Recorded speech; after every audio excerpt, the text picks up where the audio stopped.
फिर अंधभक्तों ने एक चलाया कि बाल विवाह था। जी टीवी के एक एंकर ने गांव का और जशोदाबेन का इंटरव्यू किया। काफी महीनों तक साथ एज ए पति पत्नी रहे। सारे फोटोग्राफ्स एल्बम उन्होंने फाड़े। ये एक फोटो मैंने रख लिया है, कैमरा के सामने वो फोटो भी दिखाती है। ये सारी सीडी ऑन एयर नहीं हुई, इसकी सीडी मेरे पास भी है। पब्लिकली बोल रहे हैं? बिल्कुल है मेरे पास। अगर मुझे कुछ गंदा काम नहीं करना है तो मेरी पत्नी मेरे घर में रहे, इससे मुझे क्या एतराज हो सकता है। पर कोई भी पत्नी हो, वो दूसरी महिलाओं को आप बेडरूम में लेके आओ, नहीं पसंद करेगी। कोई भी अंधभक्त चाहे तो डेफेमेशन का केस करो कि मैं बोल रहा हूँ वो झूठा हूँ। अभी रिसेंटली इनकी एक ऑटोबायोग्राफी लिखी थी, मधु किश्वर नाम है शायद उनका। तो उन्होंने जो मोदी जी की, जिन्होंने सबसे लंबा इंटरव्यू भी शायद 6-7 घंटे का इंटरव्यू मोदी जी का उन्होंने किया, और जिसमें मोदी जी ऐसे कहते हैं कि मैं किताब ऐसे पढ़ता हूँ, वो उन्होंने एक्सपोज किया है कि महिलाएं सुरक्षित नहीं है मोदी जी के साथ। अब ये तो हमारे एप्स्टीन जैसी बातें आ रही हैं। ये तो हमारा महिला सुरक्षित नहीं है। देखिए, चाल चलन और चरित्र बहुत ही खतरनाक है। महात्मा गांधी जी देश की आज़ादी के लिए लड़े। उन जमानों में वो अफ्रीका जाके वकालत करने गए, या देश की आज़ादी के लिए लड़े, या अफ्रीका में उन्होंने लड़ाई की। कस्तूरबा गांधी, उसको हर वक्त साथ रखा। इतनी बड़ी लड़ाई के लिए भी अपनी पत्नी को छोड़ना जरूरी नहीं है। जशोदाबेन, पहले एफिडेविट में उन्होंने कॉलम ही खाली छोड़ा और एक पब्लिक परसेप्शन बनाया कि अनमैरिड हूं। फिर अंधभक्तों ने एक चलाया कि बाल विवाह था। हरेन पंड्या थे जिन्होंने सबसे पहले एक इंटरव्यू जी टीवी ने करवाया था। जी टीवी के एक एंकर ने जाके पूरे गांव का और जशोदाबेन का इंटरव्यू किया, और उसमें पूरे गांव ने कहा कि कोई बाल विवाह नहीं था।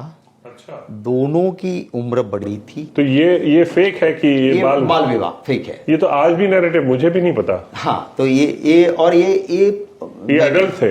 ये एडल्ट थे। काफी महीनों तक साथ एज ए पति पत्नी रहे।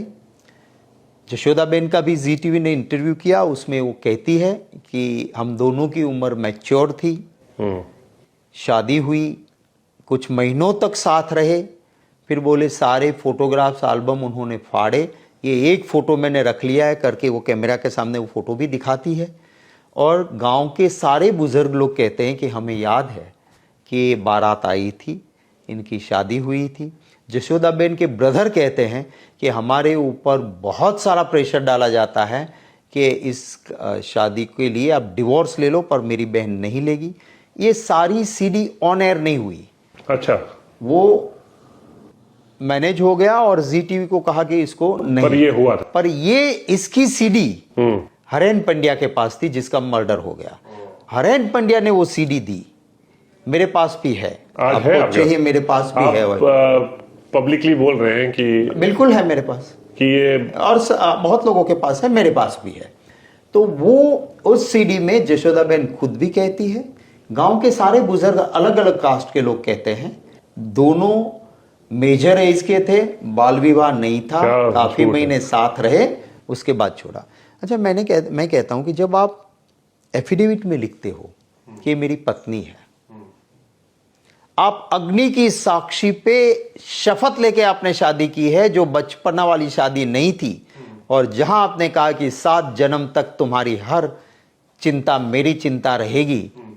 हमारे वो कहते हैं चौरी ना फेरा, मीन्स कि जब आप वो फेरे लेते हो तो आप ये सारे प्रोमिसेस देते हो और अग्नि की साक्षी पे देते हो जी। मेरा सीधा सवाल यह है कि मोदी जी, जब अग्नि की साक्षी पे आपने जशोदाबेन को ये कहा था, इतने बड़े पीएम हाउस में वो एक बहन, अगर एक कमरा आप नहीं दे सकते हो उसको? आप क्यों नहीं देते हो? क्योंकि आपको अगर मुझे कुछ गंदा काम नहीं करना है तो मेरी पत्नी मेरे घर में रहे, इससे मुझे क्या एतराज हो सकता है। भले और कोई भी पत्नी हो, वो दूसरी महिलाओं को आप बेडरूम में लेके आओ, नहीं पसंद करेगी। इसके अलावा और वजह क्या हो सकती है, आप बताओ। और ये कोई बचपना शादी नहीं है। मैं चैलेंज करके कहता हूँ, मेरे सामने अगर कोई भी अंधभक्त चाहे तो डेफेमेशन का केस करो। मैं वो पूरी सीडी जो है जिसमें जशोदाबेन का भी इंटरव्यू है वो रखूंगा। करे मेरे सामने डेफोमेशन का केस कि मैं बोल रहा हूँ वो झूठा हूँ, ये सच है।